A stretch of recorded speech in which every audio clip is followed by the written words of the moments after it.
I'm Sarah Thompson, 28 years old, and what I'm about to share will make you question everything you believe about family loyalty. 6 months ago, my parents threw my sister and her newborn twins out into a raging storm, all because she got divorced. They saw her failed marriage as an unforgivable disgrace, a stain on our family's perfect Christian reputation. When I found out they'd literally slammed the door in her face while she stood there holding two crying infants in the pouring rain, I drove 3 hours through that same storm to rescue them. But what I discovered when I arrived made even me tremble with rage. The twins were burning with fever, my sister was delirious from exhaustion, and they'd been living in her car for 3 days because our parents had called every relative, warning them not to take her in. Before I reveal how I exposed my parents' cruelty at my mother's 60th birthday party in front of their entire church congregation, please take a moment to like and subscribe, but only if this story truly resonates with you. I'd love to know where you're watching from and what time it is there. This is how I learned that sometimes the youngest failure in the family holds the most power. Growing up as the youngest Thompson child meant living in the shadows of my successful siblings. My brother Michael, at 38, was everything my parents dreamed of: a law firm director with a trophy wife, a McMansion, and the ability to quote scripture while crushing opponents in court. My sister Emily, 4 years older than me at 32, used to be their golden child too. She'd married her college sweetheart at 22, gave them twin granddaughters, and played the perfect pastor's daughter at every church function. Then there was me, single at 28, working as an IT specialist at a tech startup, living in a one-bedroom apartment with a cat named Debug. Every Sunday dinner was the same painful ritual. Mom would sigh dramatically and ask, "Sarah, when are you going to settle down? Even Emily managed to give us grandchildren by your age." Dad would grunt his agreement while Michael smirked over his wine glass. "You know," Mom said at last month's dinner, "Mrs. Peterson's son just got divorced. He's a dentist, very stable. I could arrange—" "Mom, I'm happy with my life," I'd say for the 100th time. "Happy doesn't give me more grandchildren, Sarah." The irony was suffocating. While they criticized my failure to marry, Emily was hiding a devastating secret. She'd been calling me at midnight for months, sobbing quietly so her twins wouldn't wake. Her perfect husband had been cheating since she was 6 months pregnant. She'd finally filed for divorce 2 weeks after giving birth, but she was terrified to tell our parents. "Please don't tell them yet," she'd begged me just last week. "I need time to figure out how to explain without them losing it." I promised to keep her secret. I had no idea how catastrophically they would lose it when they found out. The truth about Emily's marriage was uglier than even I knew. She'd discovered her husband Mark with his secretary when she'd made a surprise visit to his office, 8 months pregnant with the twins. The woman was sitting on his desk, and they weren't discussing quarterly reports. "I tried to forgive him," Emily told me through tears one night. "For the babies. But he brought her to our house while I was in the hospital giving birth. Our neighbor saw them. The divorce papers were filed quietly. Emily got full custody. Mark didn't even fight it. He'd already moved in with his secretary and wanted a fresh start. He signed away his parental rights in exchange for reduced child support. Emily was devastated but relieved. She could rebuild without him. For 3 months, she managed to hide it all. She'd skip family dinners claiming the twins were sick. When Mom demanded photos, Emily would send old ones.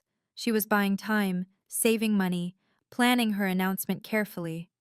"I'll tell them after Mom's birthday," she promised herself.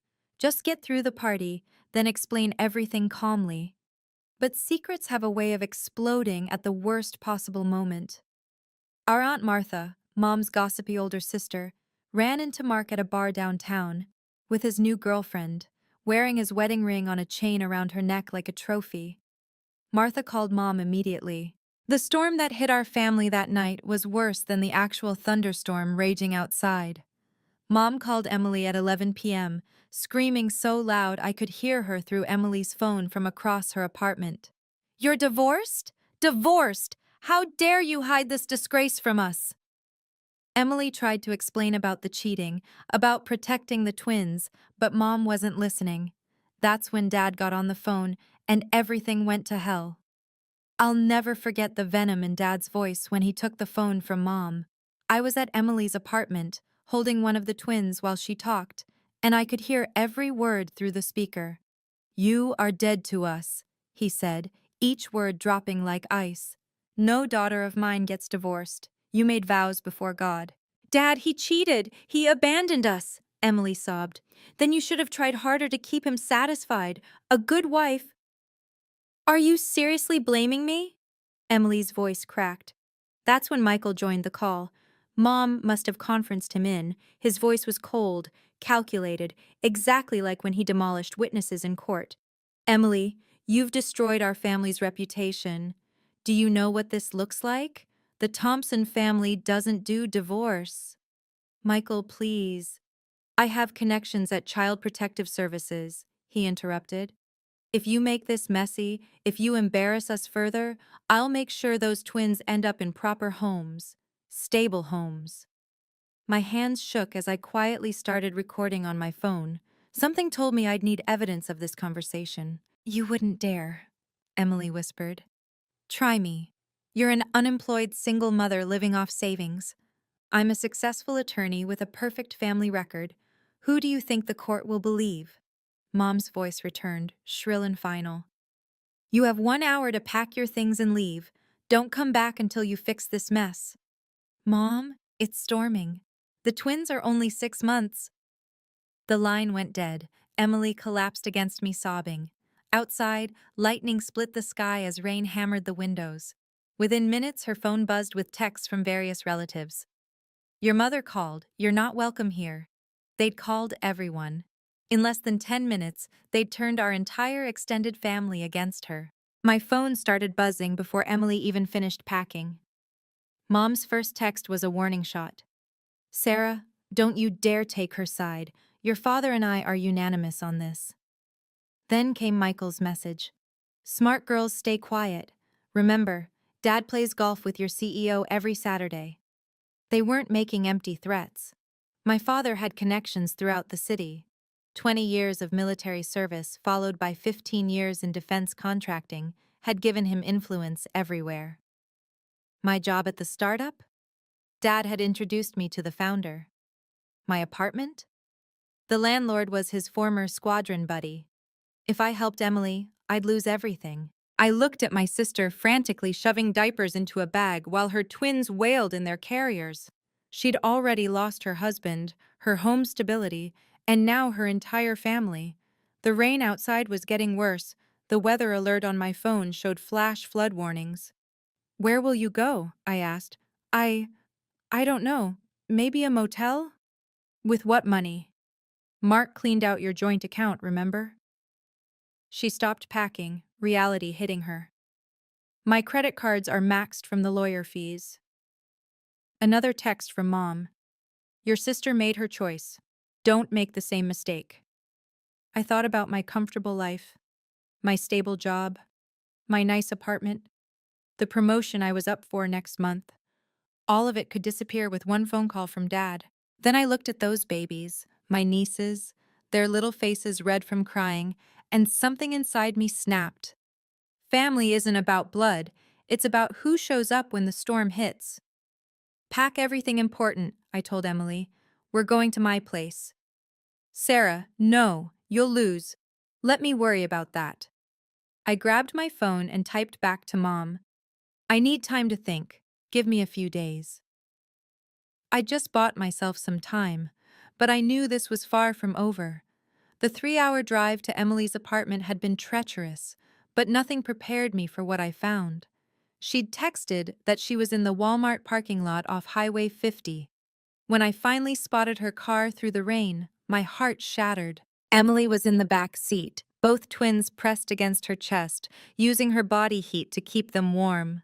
The windows were fogged, and she was singing softly, the same lullaby Mom used to sing to us. The irony made me sick. When I knocked on the window, Emily looked up with hollow eyes. "They have fevers," she whispered. "Both of them. But the emergency room needs insurance cards, and Mark removed us from his policy last month." I felt for little Lily's forehead. burning hot. Luna was barely crying anymore, just whimpering weakly. Emily's own face was flushed, her clothes soaked from when she'd had to run to the car in the rain. "How long have you been here? 2 hours? 3? I didn't know where else to go." I pulled out my phone and started recording. Not Emily. I'd never exploit her pain. But the scene, the timestamp, the storm, the parking lot. 2 sick infants abandoned by their grandparents who lived in a 6-bedroom house 10 minutes away. "We're going to the ER. Now. I'll handle the insurance." As I helped Emily transfer the twins to my car, she kept apologizing. "I'm so sorry. You shouldn't have to." "Stop. Just stop." We drove in silence, except for the twins' labored breathing. At every red light, I looked back at them, these innocent babies punished for their mother's sin of escaping an abusive marriage. I thought about Mom's Facebook posts, all those photos of her blessed grandchildren she shared just last week. My phone buzzed. "Michael, Mom says you haven't responded. Don't be stupid, Sarah." I turned my phone off completely. Some bridges were meant to burn. The twins were stable after IV fluids and fever reducers. While Emily dozed in the hospital chair, I stepped into the hallway to face the 23 missed calls on my phone. I called Mom back. "Finally," she snapped. "Where are you?" "The hospital." The twins were severely dehydrated with 103-degree fevers. Silence. Then, "That's not your concern." "Not my concern. They're my nieces. They're the product of a failed marriage. Emily needs to learn." "What? That divorce means letting babies suffer?" Dad's voice came on speaker. "You're being dramatic. We gave Emily a choice. Come home if she fixes her marriage or handle things herself." "You can't fix a serial cheater, Dad." "Watch your tone. You have 48 hours to decide where your loyalty lies, Emily and those children, or your family." "Emily is family." "Not anymore. Choose wisely, Sarah. Your brother tells me you're up for senior developer. Would be a shame if your CEO heard about your poor judgment." Michael's voice joined in, smooth as silk. "It's simple math, Sarah. Help Emily and lose everything, or be smart and keep your life intact." "That's blackmail." "It's reality. I've already drafted a custody petition. Unemployed, homeless, mentally unstable from the divorce, Emily won't stand a chance." "You're monsters." "We're protecting the Thompson name," Mom said, "something you clearly don't value." 48 hours, Dad repeated. "After that, if you're still harboring her, you're out too. No job, no apartment, no family. Think about that." They hung up. I stood in that sterile hallway, fluorescent lights humming overhead, and made a decision. But first, I needed help. I scrolled through my contacts and found her.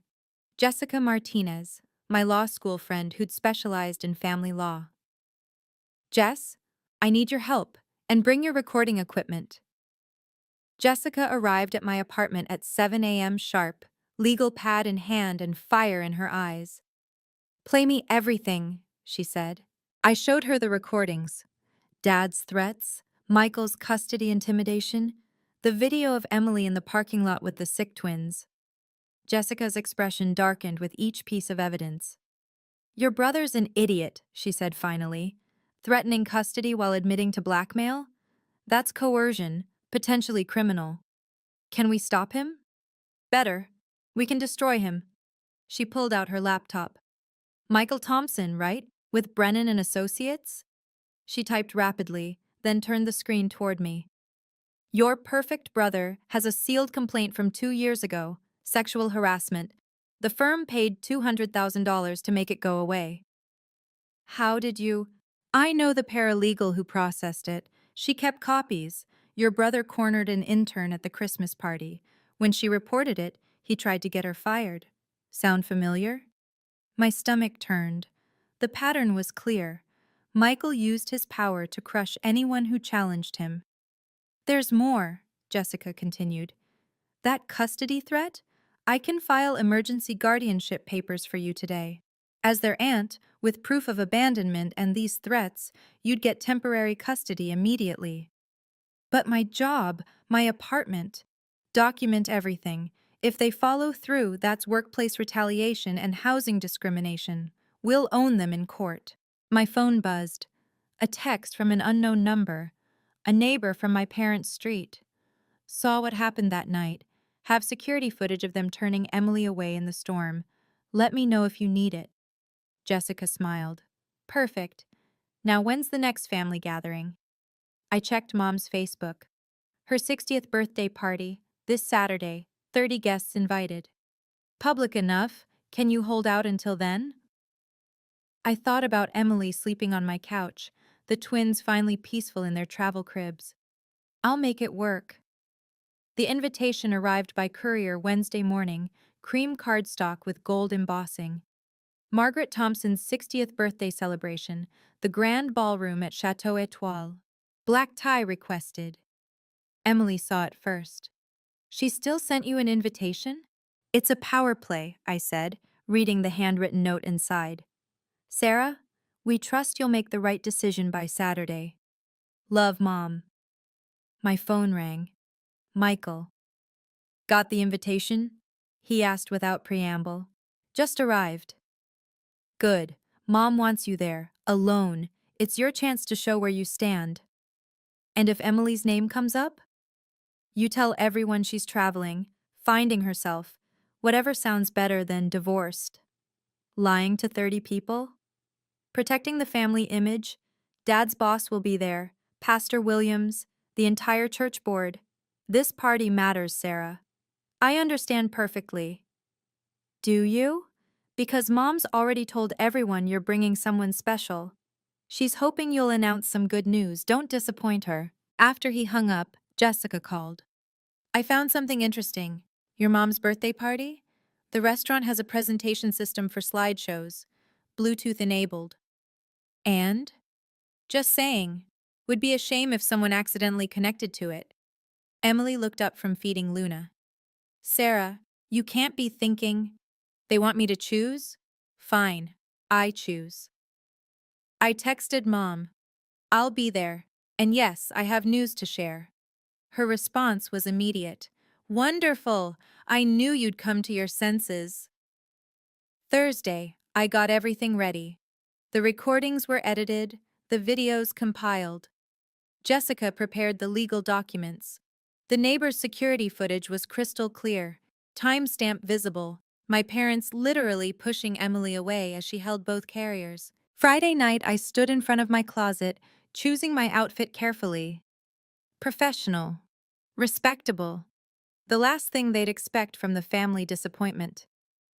Emily watched nervously. You're really doing this? They wanted a public declaration of loyalty. They're going to get one. If you've ever had to choose between family and doing what's right, please leave a comment below. I want to know, how did you handle it? And if this story is resonating with you, don't forget to subscribe and hit the notification bell. Because what happened at that birthday party changed everything for our entire family. The truth has a way of coming out, especially when you least expect it. Friday afternoon, Jessica called with urgency in her voice. Sarah, you need to see this. We met at a coffee shop downtown. She slid a folder across the table, her expression grim. Remember that harassment complaint against Michael? I dug deeper. Inside were email printouts, bank records, and a sworn affidavit. My stomach churned as I read. The intern, Melissa Smith, hadn't just been harassed. Michael had offered her $50,000 to sign an NDA and disappear. When she refused, he'd threatened to destroy her career. Look at this email, Jessica pointed. He wrote, Nobody crosses a Thompson and wins. Ask my sister Emily. This is from last year. Emily wasn't even divorced then. No, but she'd confided in Michael about Mark's cheating. Want to guess what he told her? I already knew. To keep quiet and endure it. Bingo! He literally wrote, Divorce would humiliate the family.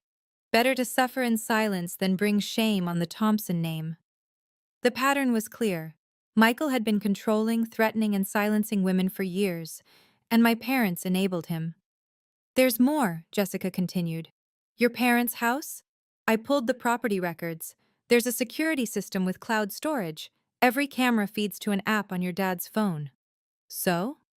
So he has footage of that night, of them turning Emily away. He kept it as insurance, probably to prove she left voluntarily if anyone asked. My mind raced. Can we get it? Not legally, but… She smiled. If someone were to say cast his phone to a screen during a presentation and that phone happened to have the security app open, I thought about the restaurant's AV system, the Bluetooth connection, the 30 witnesses. The neighbor's footage shows the outside, but Dad's would show him actually pushing her. Exactly. The smoking gun is in his pocket. Saturday morning came too quickly. I sat with Jessica in my living room, laptops open, organizing our digital arsenal. Every piece of evidence was lined up like bullets in a chamber. The neighbor sent the footage, I said, watching the grainy but clear video. There were my parents at their front door, Emily pleading with two baby carriers in the pouring rain. The timestamp glowed, 11:47 p.m. Dad's hand physically pushing Emily backward. Mom slamming the door. Jessica had compiled Michael's greatest hits into a single devastating file. The harassment complaint, the hush money transfers, the threatening emails. But the crown jewel was a recording she'd obtained from Melissa Smith herself.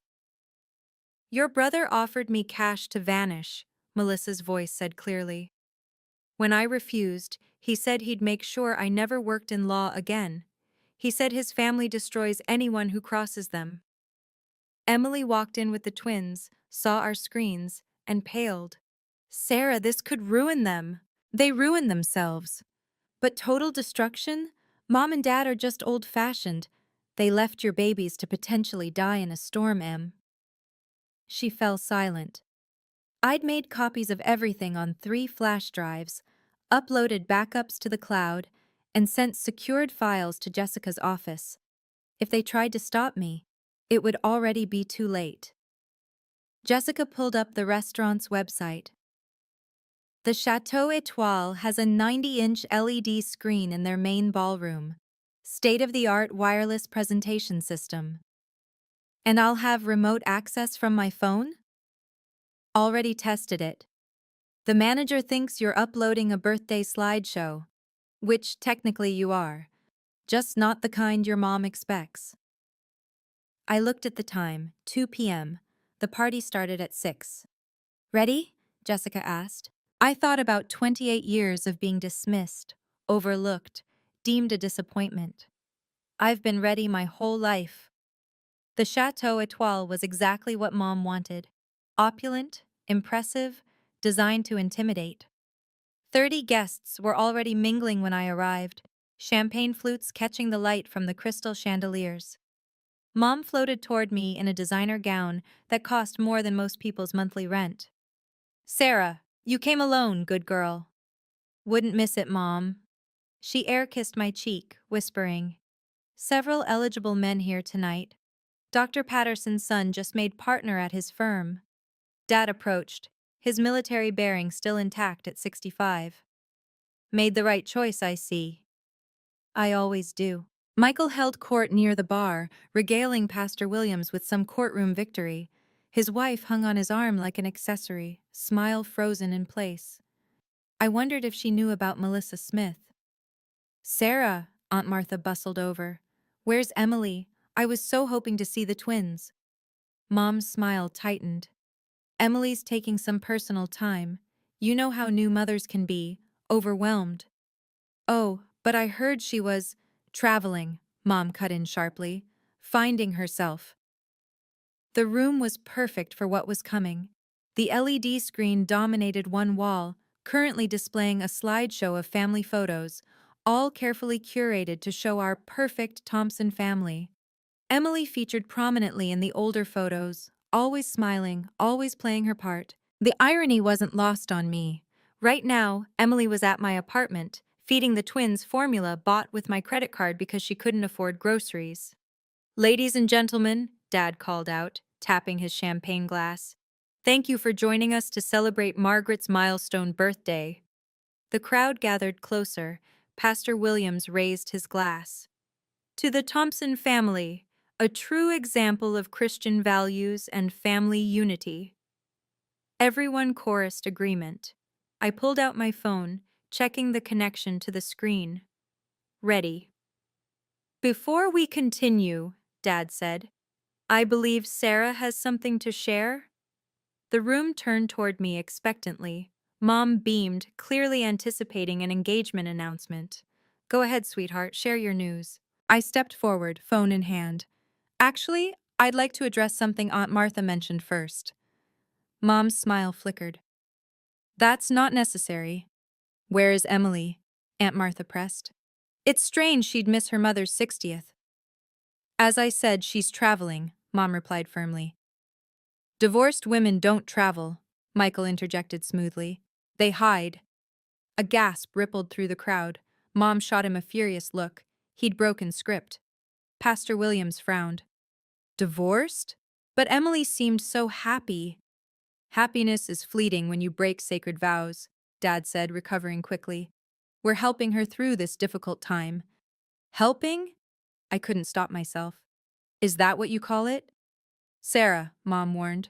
No, I'm curious, Mrs. Patterson said, Dad's boss's wife. How exactly are you helping her? Mom straightened, performing for her audience. We've given her space to reflect on her choices. Sometimes tough love is necessary. Tough love, I repeated. That's an interesting way to describe it. Michael stepped forward. Sarah's been emotional about the situation. She doesn't understand that enabling Emily's failure would only hurt her more. Failure? Dr. Patterson looked confused. Because her husband cheated? The room went silent. Mom's face flushed. Who told you that? Does it matter? I asked. The question is, why would you punish Emily for escaping an unfaithful marriage? We don't air family laundry in public, Dad growled. But you'll publicly call her a disgrace? Pastor Williams shifted uncomfortably. Perhaps we should move on to the toast. Actually, I said, holding up my phone, I do have something to share. A family memory from 6 months ago. May I? Mom's eyes narrowed, but with 30 people watching, she couldn't refuse without looking suspicious. Of course, dear. I've prepared a short presentation about family values, I announced, moving toward the screen controls. Since that seems to be tonight's theme. Mom relaxed slightly, assuming I'd prepared some sentimental slideshow. Dad nodded approvingly. Michael smirked, probably thinking I was about to humiliate myself with some emotional plea for Emily. Before I start, I said, connecting my phone to the system, I want everyone to know that what you're about to see is real, unedited, time-stamped. Sarah, what are you doing? Mom's voice carried a warning, showing everyone what Thompson family values really look like. My finger hovered over the play button. Around me, the cream of our city society waited. Dad's boss, Michael's colleagues, Mom's entire church board, cousins who'd shunned Emily on command. Michael started moving toward me. Sarah, don't be stupid. Stupid? I looked him in the eye. Like threatening to take custody of Emily's twins? Like the $50,000 you offered Melissa Smith to disappear? His face went white. His wife's head snapped toward him. What? Who's Melissa Smith? Nobody, Michael said quickly, but his voice cracked. He lunged for my phone. I stepped back, hitting play. Everyone, please watch the screen. The LED display flickered to life. The first image appeared. The exterior of my parents' house. Security timestamp glowing. October 15th, 11:47 p.m. That's our house, Aunt Martha said, confused. The video began to play. The storm was visible, rain lashing against the camera. Then movement. Emily approaching the front door, struggling with 2 infant carriers, her hair plastered to her head. Mom's gasp cut through the silence. Turn it off! But everyone was transfixed. On screen, the door opened. There were my parents, fully dressed despite the late hour, faces twisted with anger. The audio was muffled, but audible. Dad's voice. You're not welcome here. Emily's desperate response. Please, the babies are sick. The ballroom fell completely silent as the video continued. On the 90-inch screen, my father's hand reached out and physically pushed Emily backward. She stumbled, nearly dropping one of the carriers. The baby's cries were audible even through the storm. "Dad, please!" Emily's voice cracked through the speakers. "They have fevers. Just let us stay until morning." "You made your choice," Mom's voice cut in, sharp and cold. "Divorce is a sin. You're dead to us." Then the door slammed. The camera kept rolling, showing Emily standing in the downpour, shoulders shaking as she sobbed, trying to shield the carriers with her body. Pastor Williams dropped his champagne glass. It shattered on the marble floor, the sound explosive in the silence. "Robert, Margaret, this can't be!" "Turn it off!" Dad roared, but I switched to the next video, the neighbor's security footage, showing a wider angle. Emily stumbling to her car, struggling to secure the twins while rain pounded down. The timestamp showed she sat there for 20 minutes before driving away. "Those babies," Mrs. Patterson's voice was horrified. "You turned away sick infants?" Mom tried to salvage the situation. "You don't understand the full context." "What context justifies this?" Dr. Patterson, Dad's boss, stepped forward. His face was granite. "Those are your grandchildren." The next clip started, my own video from the Walmart parking lot. Emily in the back seat, both twins pressed against her, their little faces flushed with fever. My voice narrating. 3 hours after being turned away, both twins have temperatures over 103. Several guests had their phones out, recording the screen. Mom's church friends were backing away from her like she was contaminated. "There's more," I announced, cueing the audio recordings. "Would you like to hear what Michael threatened?" "No," Michael shouted, but it was too late. Michael's voice filled the ballroom, crystal clear through the speaker system. "I have connections at Child Protective Services. If you make this messy, if you embarrass us further, I'll make sure those twins end up in proper homes, stable homes." His wife gasped. "Michael, you didn't—" The recording continued. "You're an unemployed single mother living off savings. I'm a successful attorney with a perfect family record. Who do you think the court will believe?" James Harrison, senior partner at Michael's firm, stood rigid. His expression was murderous. "Thompson, that's extortion. Using CPS as a threat? We need to talk. Now." But I wasn't done. The next recording played, the call where they'd given me the ultimatum. Dad's voice boomed. "You have 48 hours to decide where your loyalty lies, Emily and those children, or your family." "That's blackmail," my recorded voice responded. "It's reality," Michael's voice replied. "Help Emily and lose everything." Then the crown jewel. Mom's voice, sanctimonious and cruel. "We're protecting the Thompson name, something you clearly don't value." The recording ended.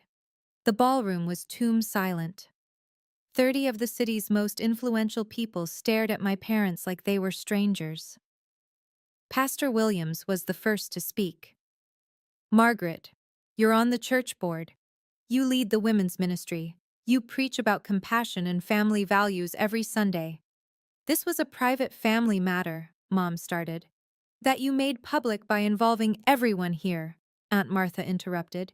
"You called me that night, told me not to help Emily, said she was a disgrace." Other relatives began speaking up. "You called us too." "Threatened to cut us off. Said Emily was dead to the family." Dad's boss pulled out his phone. "Robert, I'm calling an emergency board meeting for Monday. Your judgment is clearly compromised." The dominoes were falling exactly as I'd planned. "Wait," I said, voice carrying across the chaos. "There's one more thing everyone needs to see, especially you, Mr. Harrison." Michael lunged for me again, but 2 of Dad's colleagues held him back. His perfectly styled hair was disheveled, his face red with rage and panic. The screen changed to a document, the sexual harassment complaint against Michael. Melissa Smith's name was redacted, but the details were damning. Then came the bank records, $50,000 transferred to an account, then mysteriously withdrawn when Melissa refused to sign the NDA. "What is this?" Michael's wife demanded, her voice shaking. The next slide was an email from Michael to the firm's HR director. Handle this quietly. The Thompson name carries weight in this city. I'd hate for that to change. Harrison's face went from red to purple. You threatened HR? The final piece was Melissa's recorded testimony that Jessica had obtained. Her voice was steady but pained. Michael Thompson cornered me at the office Christmas party. When I reported it, he said he'd destroy my career. He said, "Ask my sister Emily what happens to women who don't keep quiet." That was last year, before Emily even filed for divorce. The room erupted. Michael's wife slapped him so hard the sound echoed off the walls.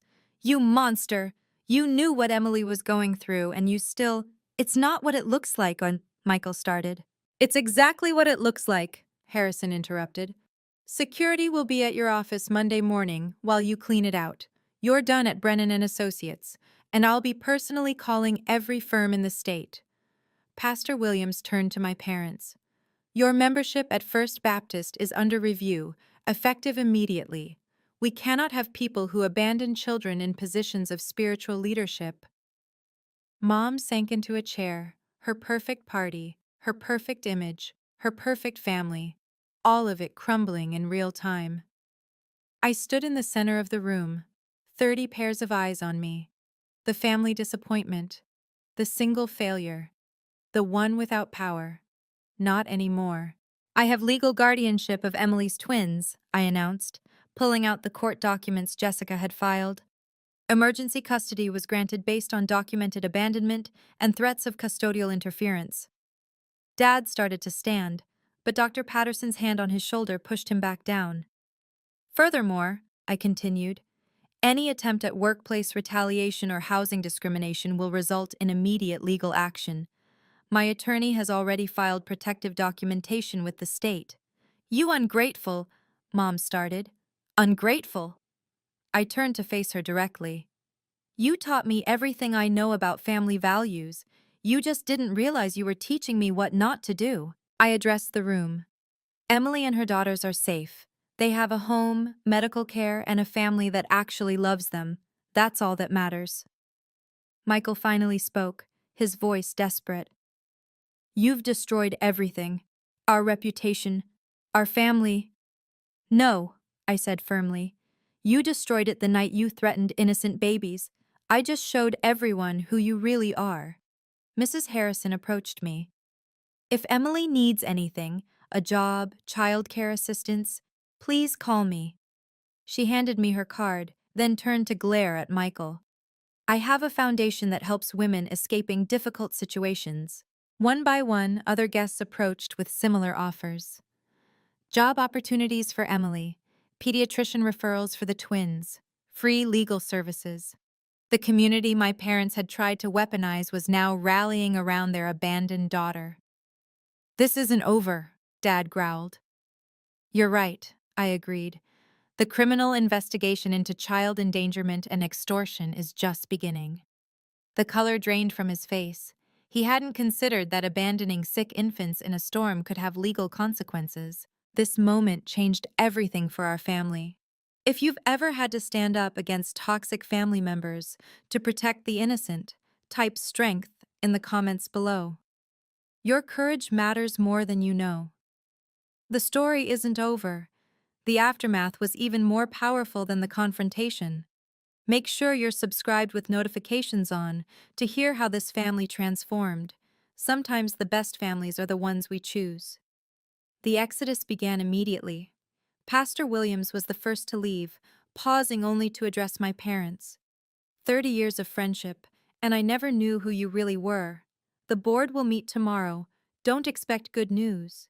Dad's colleagues followed, each avoiding eye contact with him. Dr. Patterson stopped at the door. "Robert, clean out your office by Monday. We can't have someone with your judgment making defense contracts." Mom's church friends huddled in a corner, whispering furiously. I caught fragments. "Always acted so holy. Poor Emily. Those precious babies." Mrs. Smith, who ran the women's ministry with Mom, approached her. "Margaret, I'll need your resignation letter by tomorrow. We can't have someone who abandons children leading a ministry about family values. Michael's wife had moved across the room, her phone pressed to her ear. Yes, I need a divorce attorney. Tonight. I don't care what it costs. Michael heard her and tried to approach. Jennifer, please. Don't. She held up her hand. I'm taking the kids to my mother's. You'll hear from my lawyer. The restaurant manager appeared, looking uncomfortable. I'm sorry, but we need to close this event. Other guests are complaining about the disturbance. Dad threw cash on the table, far more than necessary, and stormed toward the exit. Mom followed, her designer heels clicking frantically.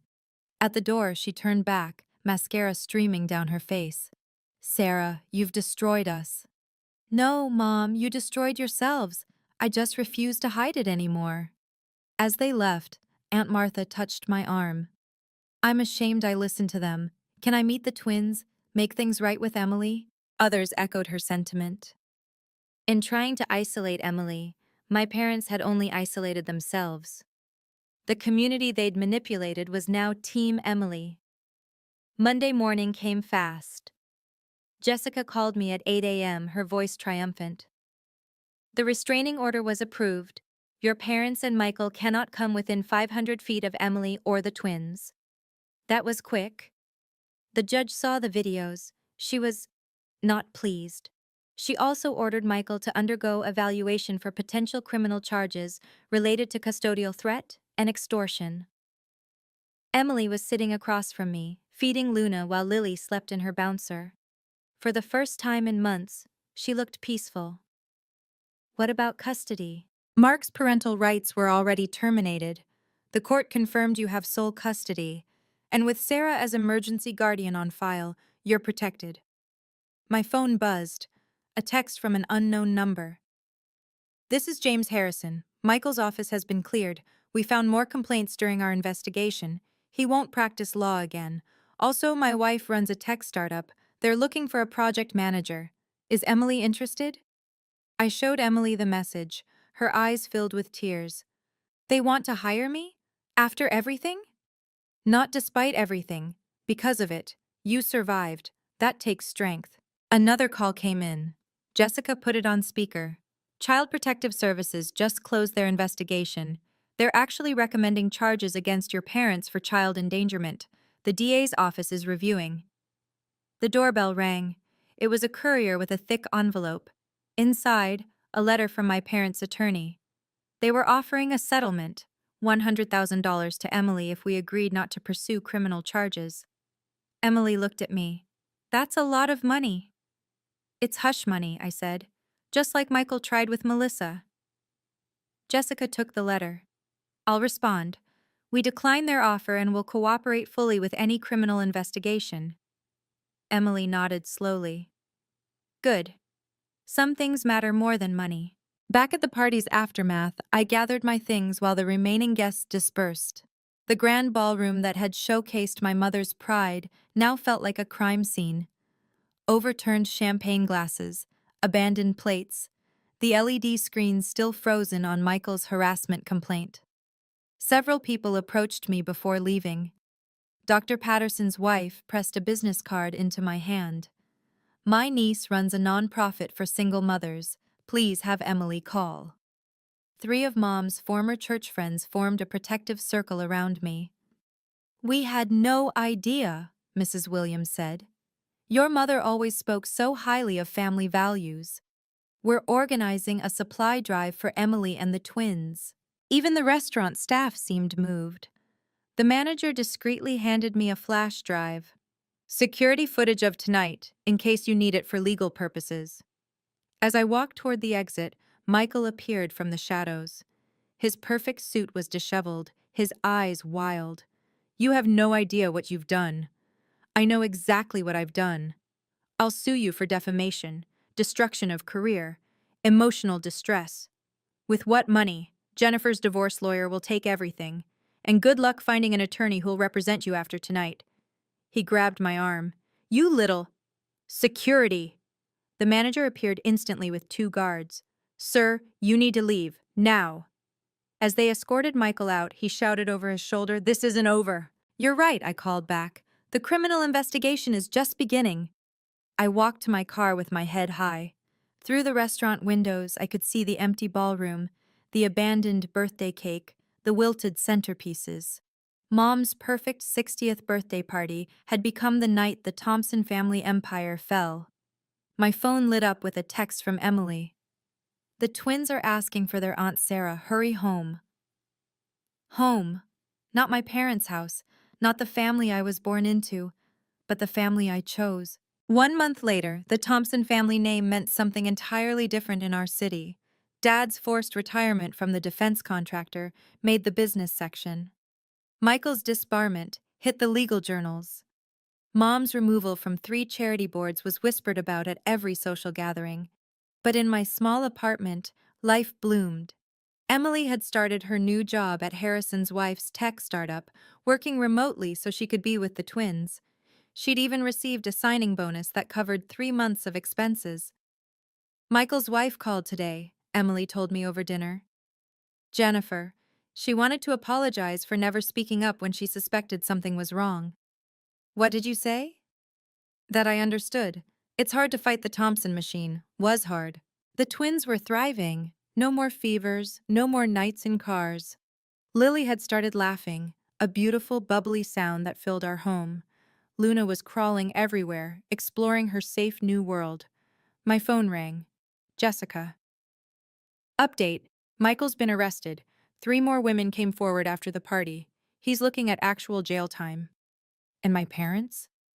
The DA is pursuing misdemeanor child endangerment charges. They'll likely get probation and mandatory counseling, but the real punishment is social exile. She was right. Mom's Facebook, once full of bragging posts, had been deleted. Dad's golf club had quietly suggested he resign. Their church had formally removed them from membership. Oh, and Sarah, Jessica added, that startup you work for? Their CEO called me, said anyone who stands up like you did is exactly who they want. You're getting promoted to senior developer. Huge raise. I looked at Emily bouncing Luna while Lily giggled in her high chair.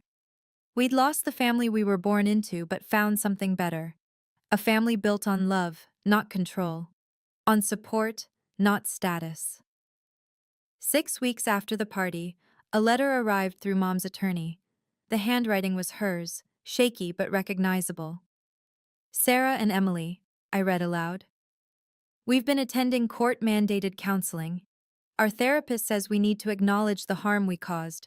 We're sorry for the pain. We'd like to discuss family reconciliation. Perhaps start with supervised visits with the twins? Emily took the letter, read it twice. She doesn't even call them by their names, just the twins. The next day, Dad sent his own message through the lawyer. I realize I let pride cloud my judgment. Military thinking doesn't work in families. I want to make amends. I'm willing to attend family therapy. What do you think? Emily asked. I think apologies without change are just manipulation. As if to prove my point, Michael tried reaching out that same week. From jail, awaiting trial, he sent a letter. You've made your point. The family is destroyed. Happy? Now help me with bail. Blood is blood. Jessica laughed when I showed her. He still doesn't get it. He thinks this is about winning, not about protecting Emily and the babies. We crafted a formal response to all 3. Any future contact must go through legal channels. Reconciliation requires 1. Completion of all court-mandated therapy. 2. Written acknowledgement of specific harmful actions. 3. A demonstrated pattern of behavioral change over no less than 1 year. 4. Respect for the boundaries we establish. Mom's attorney called Jessica the next day. They want to negotiate the terms. There's no negotiation, Jessica replied. These are the minimum requirements for even considering contact. They can accept them or not. The attorney sighed. They said you'd say that. They also said to tell you they're struggling, financially, socially, emotionally. Consequences tend to be uncomfortable, Jessica responded. That's rather the point. 3 months after the birthday party, our apartment had transformed into a real home. Emily had saved enough for us to move to a 3-bedroom townhouse. The twins each had their own room, painted in soft pastels with clouds on the ceiling. Sunday mornings became our new tradition. Instead of tense family dinners at my parents' house, we had pancake breakfasts with chosen family. Aunt Martha came every week, bringing homemade baby food and endless apologies for not standing up sooner. "Family isn't blood," she said one morning, watching Luna take her first steps. "It's who shows up when life gets hard." Mrs. Harrison, who insisted we call her Beth, became an honorary grandmother. She'd arrive with designer baby clothes and business advice for Emily. "You're thriving," she told her. "That promotion already? You've earned it." Emily had indeed been promoted. Her strength through adversity impressed everyone. She was leading a team now, working on projects that mattered. The broken woman who'd sat in a Walmart parking lot was gone, replaced by someone powerful and confident. Even unexpected allies emerged. Jennifer, Michael's soon-to-be ex-wife, joined our support circle. "I should have seen the signs," she said during one visit. "The way he talked about Emily, about women who didn't know their place. I'm sorry I stayed silent." "You're not silent now," Emily replied, hugging her. The twins were flourishing. Lily was walking, chasing Luna around our small backyard. Their laughter filled spaces that had once held fear and rejection. They'd never remember that terrible night in the storm, but they'd grow up knowing they were worth fighting for. My phone buzzed with a text from Jessica. "Saw your parents at the grocery store. They looked diminished. Your mom was buying generic brands. Your dad was alone in the parking lot, just sitting in his car." I felt a flicker of something. Not quite sympathy, but acknowledgement of their fall.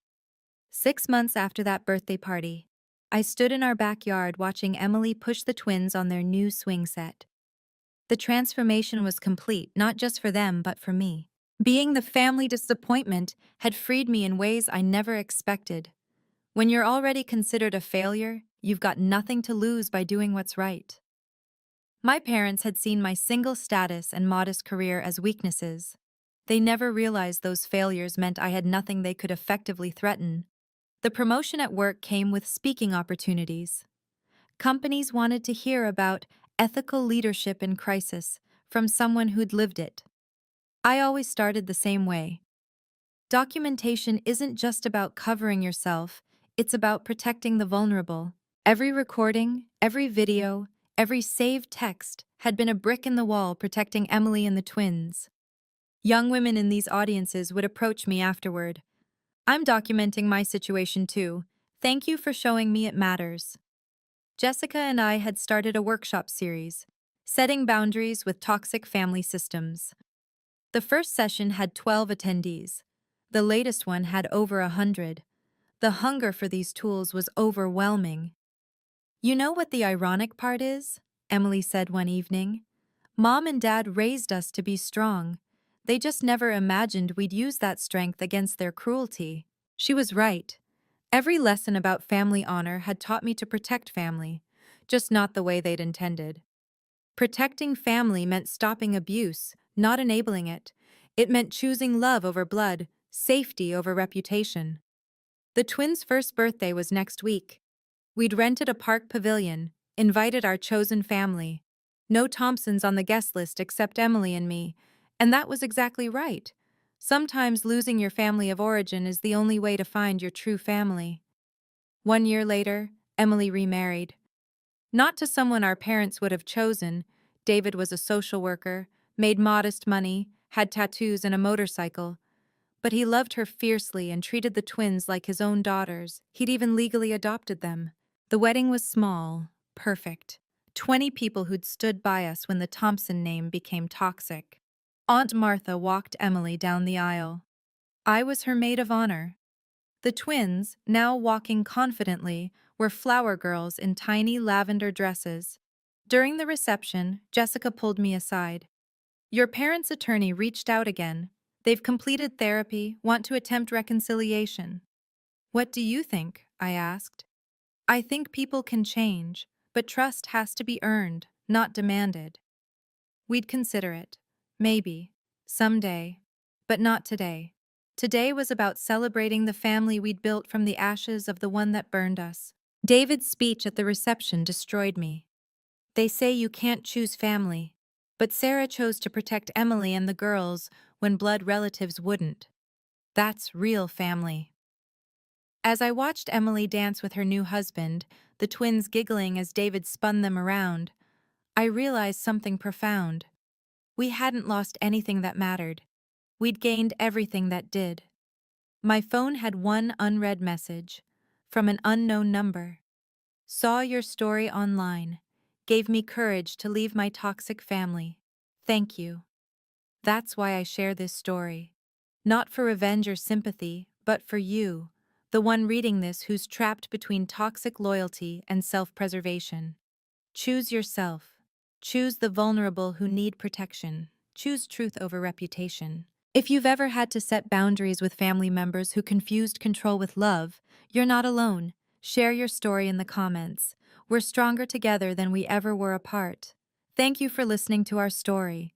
If it helped you realize you're not alone in setting boundaries with toxic family, please share this video. Comment boundaries if you've made similar tough choices. Subscribe for more stories about protecting yourself and loved ones from family abuse disguised as love. Remember, choosing yourself isn't selfish, it's survival. And sometimes, the family you choose is infinitely better than the family you're born into.